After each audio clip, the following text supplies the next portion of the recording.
My dear readers, it is, I submit, a melancholy reflection on the human condition. That is, that the very same qualities which propel us to admirable feats of courage and endurance are also those that can precipitate the most egregious violations of civilized conduct. The Battle of Azan-ul-Bizar, fought beneath the darkened eaves of the Dimril Dale, offers a case study in just such a paradox. Dáin II Ironfoot, a dwarf of considerable repute and the scion of a proud lineage, stood that day as a bulwark against the orcs of Moria. And yet, in the aftermath of that storied conflict, it is alleged that his company committed acts which, in the calm light of reflection, must be accounted as war crimes. Consider the scene. The battle has ended, the field is strewn with the slain, and the victors, inflamed by their hard-won triumph, are not content with mere victory.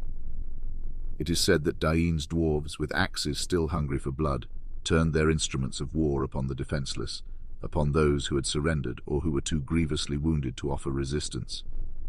This is not war, this is butchery. This is the very negation of the warrior's code which, while permitting and even sanctifying violence, demands a measure of restraint upon its application. Let us not mince words. The perpetration of such acts is the mark of a profound moral collapse. It is the moment when the liberator, the avenger, becomes indistinguishable from the oppressor he sought to overthrow. To slay an enemy in the heat of battle, to cross steel with a foe who is likewise armed and intent upon your destruction. This can be understood, even respected. But to turn upon the helpless, to deny quarter to those who seek it, to visit terror upon the vanquished, this is to descend into a realm of barbarism that no cause, however just, can excuse. Of course, the chroniclers of history may be tempted to view these actions through the prism of their immediate aftermath. The orcs were a scourge upon the land, a malevolent force that had wrought untold suffering. Dáin and his dwarves might be seen as instruments of a rough-hewn justice, paying back in kind the cruelty that the orcs had visited upon their kin. But such a rationale, while emotionally satisfying to some, is a betrayal of the principles that must govern any civilized army. It is a seductive logic that leads inexorably to the erosion of the very values that distinguish the righteous from the wicked. War, that brutal tutor of nations, teaches many hard lessons, not least of which is that victory can be as corrosive to the soul as defeat. In the case of Dáin II, Ironfoot and his followers, it appears that the intoxication of their triumph at Azan-ul-Bizar led them to commit acts that can only be described as war crimes.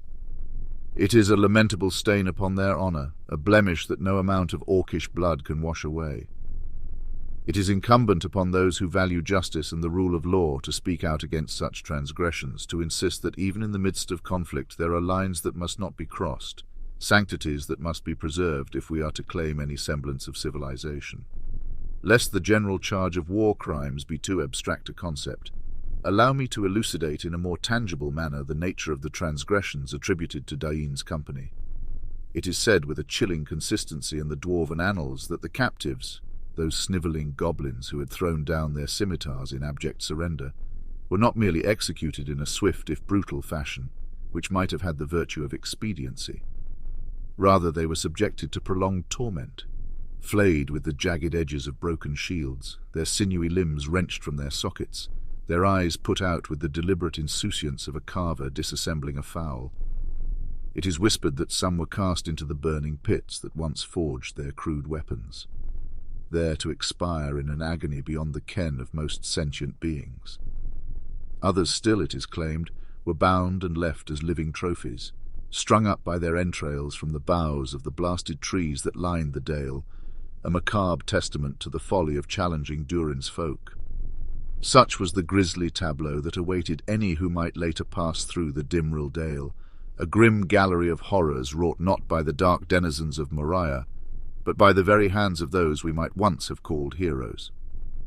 Thus, while history will record the Battle of Azan-ul-Bizar as a turning point in the long struggle between dwarves and orcs, it should also serve as a somber reminder of the perils of unrestrained vengeance. Let it be said that even in the darkened depths of Middle-earth there are standards to which the noble-hearted must adhere, lest they become indistinguishable from the darkness they seek to vanquish.